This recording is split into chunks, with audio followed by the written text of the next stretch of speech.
Bienvenue dans Sex, Love & Co, le podcast qui te dévoile tout sur l'intimité amoureuse et érotique.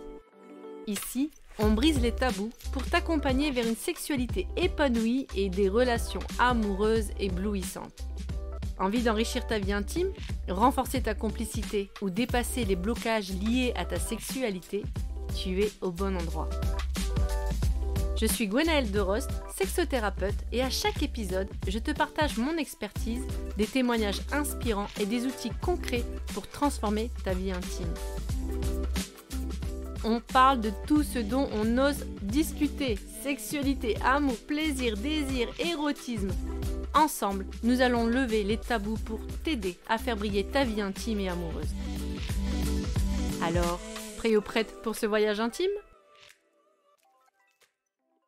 Bienvenue dans ce nouvel épisode où aujourd'hui, en l'occasion de la Journée de la Femme qui va se dérouler là ce samedi 8 mars, j'avais envie de t'amener un questionnement sur le fait si la femme elle a acquis toute sa liberté d'être dans son expression la plus pure, notamment au travers de sa sexualité, et de voir que potentiellement, est-ce qu'aujourd'hui on peut affirmer que la femme est libre dans la manière de se vivre dans l'intimité au lit.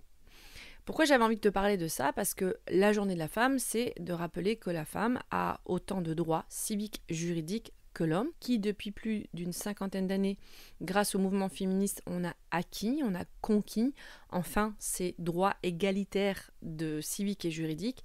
Et pourtant, il y a toujours des injonctions, des conditionnements qui trottent et qui traînent dans les conscience, autant chez la femme que chez l'homme, au sujet de la liberté de la femme à se vivre totalement dans sa sexualité. Et donc aujourd'hui, moi j'avais envie de t'amener ce sujet, que tu sois un homme qui écoute ou une femme qui écoute ce podcast, sur le besoin de pouvoir conquérir aussi totalement sa liberté d'être et de s'exprimer au lit, et qu'aujourd'hui la libération sexuelle, c'est de pouvoir peut-être totalement se détacher, se libérer de toutes ces injonctions qui sont conscientes ou inconscientes dans son corps et qui nous privent totalement de nous vivre dans cette liberté d'être dans l'intimité sexuelle. Pour ce podcast, j'avais envie de t'amener une vraie réflexion sur ce sujet et te demander à toi qui écoutes, à ton avis, qu'est-ce qui aujourd'hui crée encore des blocages dans l'intimité de la femme, c'est-à-dire quelles sont ces croyances qui ne permettent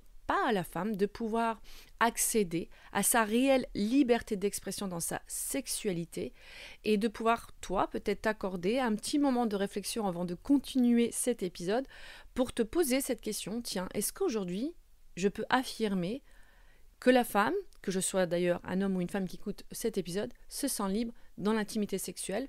Ou est-ce que, au contraire, quand j'y pense, j'ai pas des pensées, des croyances limitantes sur le sujet qui peuvent du coup entraver cette liberté de se vivre dans son intimité la plus pure, sexuellement parlant? Et donc du coup, de par ce biais, à ton avis, quand tu te poses ces questions, comment on peut s'en libérer? Et avant d'aller apporter ces pistes de réflexion, je voulais juste brièvement parler de mon challenge que j'ai mis en place pour la femme qui va débuter à partir du dimanche 9 mars, où si tu sens que tu as envie d'aller plus loin que ces réflexions, eh bien tu peux rejoindre un challenge qui va débuter donc du 9 mars jusqu'au 15 mars, où pendant 10 minutes par jour, pendant 7 jours, tu vas recevoir des rituels gratuits et le soutien d'une communauté de femmes. Donc n'hésite pas à t'inscrire, je t'en dis un peu plus à la fin de cet épisode. Et en attendant, on va aller un petit peu déconstruire ces croyances potentiellement limitantes au niveau de la sexualité de la femme. Alors, quelles pourraient être justement ces croyances? Moi, si personnellement je pense à est-ce que Gwen, tu peux te vivre librement dans ta sexualité, ou par rapport à ce que j'entends dans les histoires de femmes que je peux recevoir autant dans mon cabinet ou dans mon entourage féminin amical, eh bien, je vais souvent entendre cette injonction que la femme, si elle se donne au lit, c'est une fille facile, que le body counting, c'est-à-dire le nombre de partenaires que la femme a reçu, c'est pas ok, c'est-à-dire que l'homme, si on est dans une relation hétérosexuelle, peut se sentir en concurrence ou penser que la femme est entre guillemets sale si elle a eu beaucoup de partenaires sexuels. Je peux entendre aussi comme croyance que la femme n'a pas autant de libido que l'homme, que la femme, c'est pas normal d'ailleurs qu'elle ait plus de libido que l'homme, qu'elle soit toujours demandeuse, entre guillemets, c'est dire que c'est une femme anormale. Moi, j'ai déjà vu des hommes me dire que j'étais nymphomane parce que j'aimais bien être dans l'intimité sexuelle. C'est pas quelque chose qui est toléré, d'avoir envie tout le temps d'être dans la sexualité ou dans l'intimité corporelle avec son partenaire. Ça doit être l'homme qui demande. Donc là, j'entends bien cette injonction dans les relations hétérosexuelles parce que moi, je m'appuie sur les relations hétérosexuelles. Par contre, dans les relations bisexuelles ou homosexuelles, je l'entends aussi cette injonction que c'est pas normal qu'une femme ait autant envie de désir, mais c'est moins visible puisque si ce sont des partenaires féminines homosexuelles, eh ben on n'a pas ces injonctions forcément très ancrées d'un point de vue patriarcal, d'un point de vue hétéronormé, où c'est l'homme qui devrait avoir l'ascendant sur la sexualité.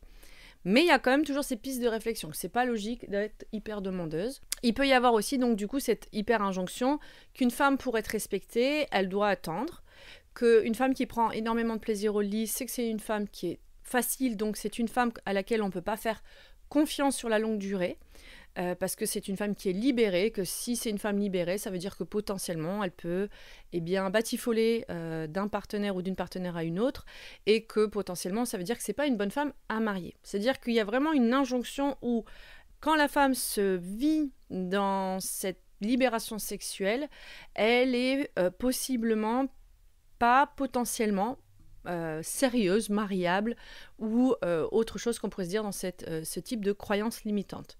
Je ne sais pas si toi tu te retrouves là-dedans, je ne sais pas si tu as déjà entendu ce type de croyance, mais moi c'est les croyances que j'entends assez régulièrement au niveau de la sexualité et c'est aussi potentiellement ce que j'ai vécu. J'en ai parlé d'ailleurs lors du dernier épisode du podcast et que je trouve que c'est fort dommageable et dommage parce que ça va vraiment créer des freins et des résistances sur la libération de se vivre sexuellement parce que potentiellement quand on entend ce genre d'injonction, on peut soi-même en tant que femme, si on est déjà un peu timoré dans la sexualité, se dire qu'il faut aller encore mettre plus loin la sexualité parce que forcément on va les catégoriser les femmes dans leur liberté sexuelle. D'ailleurs, dans les types de croyances limitantes qui est très fort, c'est qu'une escort girl, une femme qui est une travailleuse du sexe, n'a pas le droit d'avoir des relations sérieuses. Elle est forcément une sous-catégorie de femme. Parce que si elle est capable d'ouvrir ses jambes, ça veut dire qu'elle est incapable d'être mariable parce que c'est une fille de basse catégorie. C'est moche à dire, mais c'est vraiment le ressenti qui est très fort. Et d'ailleurs, tout de suite, on va utiliser le mot pute, prostituée, quand on va parler d'une femme qui va être une femme aussi, justement, joyeuse dans sa sexualité, une femme qui va être libérée, libertine dans sa sexualité. Tout de suite, on va la catégoriser de pute, de salope. Donc c'est pour vraiment dire que déjà, c'est les femmes qui sont travailleuses du sexe, on les sous-catégorise et on va stéréotyper les femmes qui se vivent dans leur liberté sexuelle comme les travailleuses du sexe. Donc imagine bien l'injonction comme elle est forte. Et on va par ailleurs souligner ces femmes dites respectables parce qu'elles ont su attendre, parce qu'elles ont su tout simplement réfréner leurs désirs et leurs plaisirs, mais qui pour autant ne dit pas que c'est ce qu'elles désirent au fond d'elles-mêmes, sinon qu'en fait elles-mêmes elles ont probablement posé ces freins pour être sûres de ne pas être catégorisées ou stéréotypées. Donc moi je trouve que ce qui est vraiment intéressant de s'interroger, c'est que bien que nous ayons obtenu des droits civiques, juridiques pour être reconnus légalement, je dirais au même niveau que l'homme, est-ce qu'on l'est dans l'intimité sexuelle, dans la liberté de se vivre dans le corps, ou est-ce qu'il y a toujours cette étiquette qu'on nous colle? Et donc ça va être intéressant de pouvoir comprendre comment s'en libérer. Parce que bien évidemment, pour moi, il est temps de se donner le droit de se conquérir et reconquérir notre liberté dans l'intimité sexuelle, dans la liberté de nous vivre dans le corps, peu importe les injonctions sociales ou les croyances limitantes. Donc observe un peu ces croyances et vois ce que ça reflète chez toi. Ce qui va être intéressant de s'interroger, peu importe si tu es un homme ou une femme qui écoute là cet épisode, c'est de se demander si donc en entendant ces injonctions, si toi déjà tu les as dans ta tête, consciemment ou inconsciemment, si tu ne les as déjà pas posées en termes de premier regard de pensée, puis ensuite te dire mais pourquoi je pense ça, c'est n'importe quoi, possiblement, mais en tout cas c'est de pouvoir voir que possiblement ces pensées viennent dès qu'on sent une femme qui se vit dans sa liberté ou qui est aussi une travailleuse du sexe et qu'on va catégoriser les femmes dans leur liberté de se vivre dans l'intimité sexuelle. Au contraire, glorifier celles qui se privent dans cette liberté en les faisant passer plus pour des femmes respectables que d'autres. Donc de vraiment prendre conscience si ces croyances-là te parlent. Et donc de potentiellement se poser la question si, bien qu'on ait gagné donc des droits civiques, juridiques pour être l'égal de l'homme, autant donc l'égal dans la légalité et égal de l'homme, est-ce qu'on l'est dans notre intimité corporelle et sexuelle? Et pour quelles raisons ça crée des freins? Parce que ces résistances, ces injonctions, même si on est au courant qu'elles existent, même si on sent que c'est encore injuste, pourtant, on a du mal à s'en défaire. Et franchement, je lève la main la première. Et ces premières injonctions, ça va être ce sentiment constamment de culpabilité, de se dire que potentiellement, si je me vis dans ma liberté sexuelle, je vais sûrement perdre le droit d'avoir accès à la sécurité affective avec un homme. Donc vraiment là, je regarde sur le côté hétérosexuel, parce que l'homme ne va pas potentiellement me dire que je suis sérieuse ou respectable. Donc il y a une sorte de culpabilité, un paradoxe entre soi, entre sa liberté et le vouloir d'être bien sécurisé dans l'affectif, dans le lien affectif, en tout cas d'être reconnu par un homme pour vivre une relation sérieuse. Donc ça c'est hyper complexe. Et du coup cette culpabilité, ça nous empêche forcément de nous écouter, nous-mêmes dans ce qu'on ressent vraiment, dans ce qui est le plus juste et aligné pour soi. Si ça nous empêche de nous écouter dans ce qui est le plus juste et aligné pour soi, de se vivre dans l'intimité de son corps et dans l'intimité de sa sexualité, forcément ça va mettre une nouvelle injonction inconsciente sur le droit d'accès au plaisir. C'est ça qui va être intéressant. C'est-à-dire que les injonctions de ne pas avoir le droit de se vivre dans la sexualité va en créer d'autres sur le fait de se couper du coup du plaisir réel d'être dans ce corps de femme avec ce multipotentiel en plus qu'on a orgasmique et de plaisir dans le corps, parce que il va y avoir ce système, je dirais, d'effet un peu boule de neige sur une injonction qui va entraîner une autre et qui va avoir des conséquences sur son corps physique et l'accès au plaisir dans le corps physique, et donc notamment au niveau de ses organes sexuels. C'est ça qui est dingue. De ce fait, ça va entraîner une nouvelle forme de frein sur l'épanouissement dans sa propre relation déjà avec soi-même, mais aussi un frein dans l'épanouissement avec l'autre. Puisqu'on va toujours quelque part, en se réfrénant, donc en mettant justement une sorte de bridement, on bride en fait son corps, ses envies, ses besoins, sa relation avec son corps et le plaisir, ça va forcément entraîner des freins à le vivre pleinement avec l'autre. Et donc cet empêchement d'accomplissement ou d'épanouissement dans l'intimité sexuelle va entraîner des frustrations émotionnelles notamment, et qui peut créer inconsciemment des conflits, des disputes. Mais tout ça, c'est dans le système inconscient. Et du coup, ça va nous emmener dans un autre frein. Vous voyez, c'est vraiment... Il y a une sorte d'échelonnement, en fait, dans toutes ces injonctions et les conséquences que ça amène dans notre, épanouissement personnel. Ça va emmener un nouveau frein qui va être, de toujours contrôler par peur, par honte, par culpabilité. Et que ce contrôle ne nous permet pas de nous vivre totalement dans notre liberté et notre épanouissement d'être. Et tous ces freins amenés par ces croyances, ces pensées limitantes, ces conditionnements nous font terriblement mal. On se sent pris au piège, emprisonné à l'intérieur de notre propre corps. Et ça, c'est pas ok en fait. C'est pas ok, on en est très loin d'être encore dans la liberté, d'être une femme libre en tant que femme. Parce qu'il y a encore toutes ces injonctions et ces conditionnements. Et que ça va à plus ou moins grande échelle impacter notre quotidien et notre manière de nous vivre avec les autres, parce qu'avec soi-même, on se sent enfermé. Et donc là, moi, j'aimerais te proposer justement la possibilité d'une nouvelle voie d'accès pour pouvoir enfin se vivre dans cette liberté, dans ce droit d'accès à se vivre pleinement dans le corps, dans sa sexualité, dans son intimité corporelle avec soi et avec l'autre. Et là, je vais te donner, du coup, dans cette troisième partie, quelques astuces. Déjà, la première des choses, j'ai envie de te dire, c'est déjà prendre conscience qu'il existe ces croyances. Et de voir peut-être potentiellement quelle est la croyance qui me freine le plus. Ça va être intéressant. Peut-être il y en a plusieurs, mais ça va être intéressant déjà d'identifier celle qui me freine le plus. Si je te prends moi mon exemple, que je me connecte avec moi, j'ai cette punaise de croyance que si je me vis pleinement dans ma sexualité, dans mon intimité corporelle, l'homme potentiellement peut se dire que du coup il peut pas, enfin que je suis trop une fille facile. Vraiment, c'est la première des injonctions qui arrive. C'est-à-dire que je suis une pute. Tu vois un peu le shortcut qui est fait? Et c'est ça qui est fou. Pour moi, ça c'est fou. Après, moi j'ai 40 ans.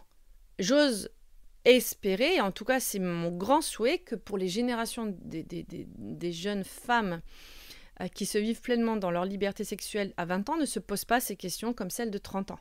Mais moi, à 40 ans, c'est encore cette injonction qui se vit dans mon corps parce que dans les années 80, c'était toujours pas si bien vu une femme qui se vit dans sa liberté sexuelle. Une fois que tu as identifié ta croyance limitante, c'est de se poser la question d'où elle vient. Moi, personnellement, elle vient de la société dans laquelle je me suis inscrite. Mon éducation aussi, j'ai absolument pas eu d'éducation d'ailleurs à la féminité, à le droit de me vivre en tant que femme. Au contraire, il y avait toujours un regard en plus assez pervers sur mon corps, qui fait que du coup j'ai appris à me dire que c'est dangereux d'être femme. Donc il y a vraiment une importance à souligner d'où vient cette croyance limitante. Est-ce que c'est mon éducation, la société, mes blessures, pour pouvoir prendre conscience après de comment je peux réécrire une nouvelle narrative en lien avec mon intimité corporelle et sexuelle.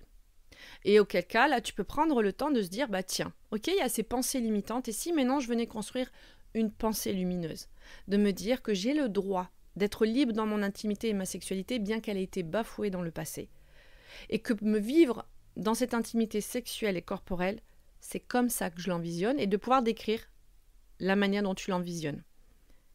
Et de te pouvoir t'instaurer du coup des nouvelles pensées lumineuses.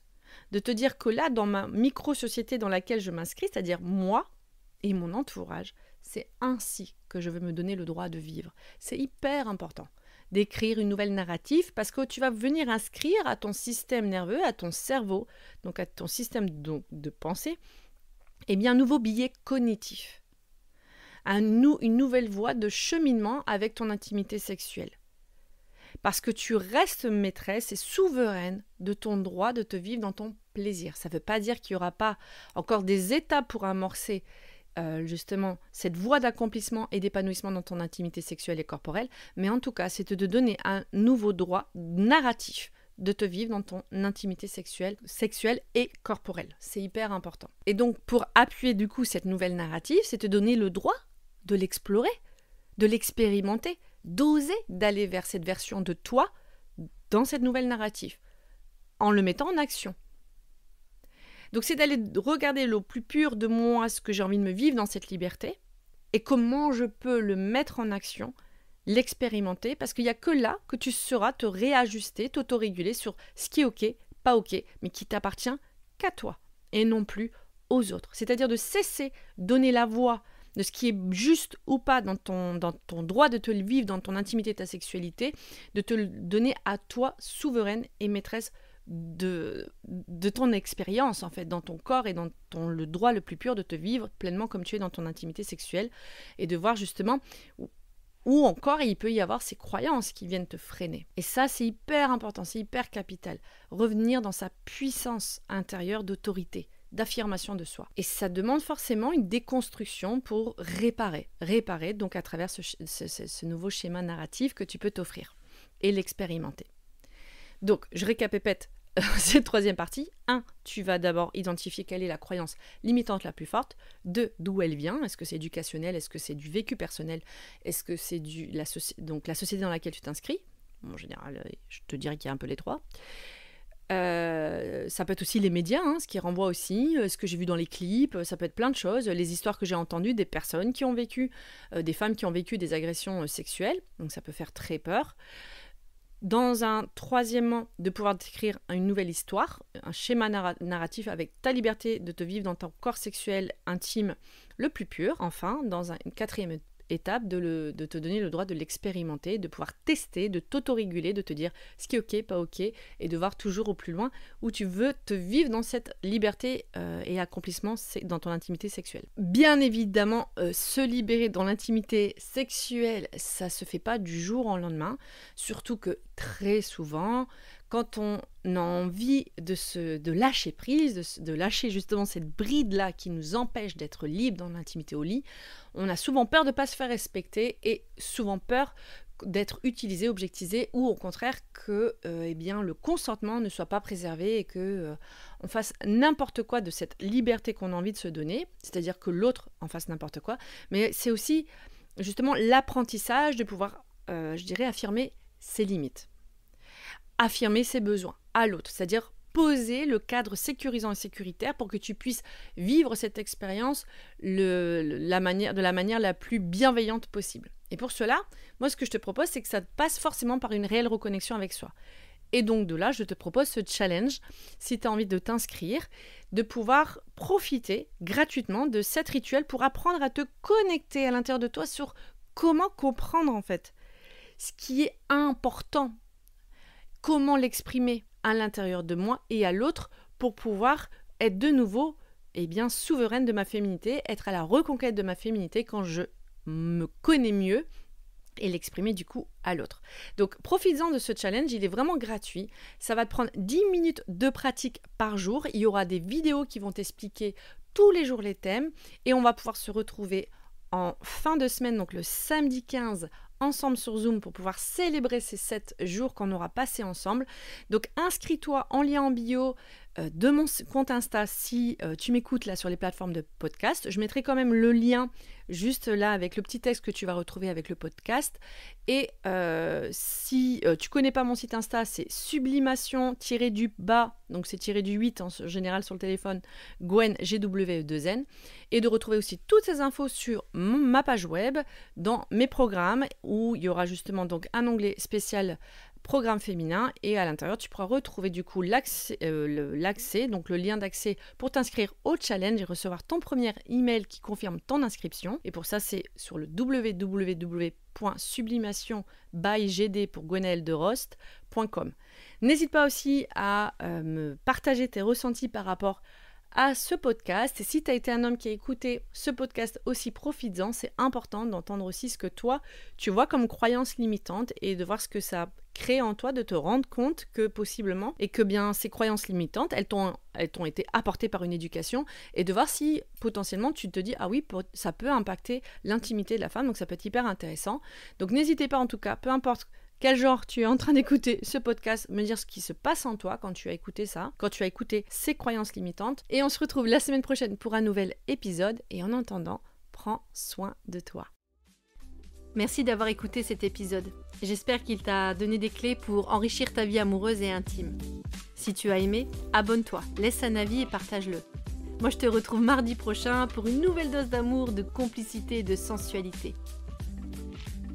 Si tu veux dès maintenant retrouver d'autres astuces ou d'autres ressources, n'hésite pas à consulter ma page Insta, ma chaîne YouTube ou encore de découvrir ma page web sur Sublimation, l'école virtuelle de l'éveil tantrique et de l'intimité.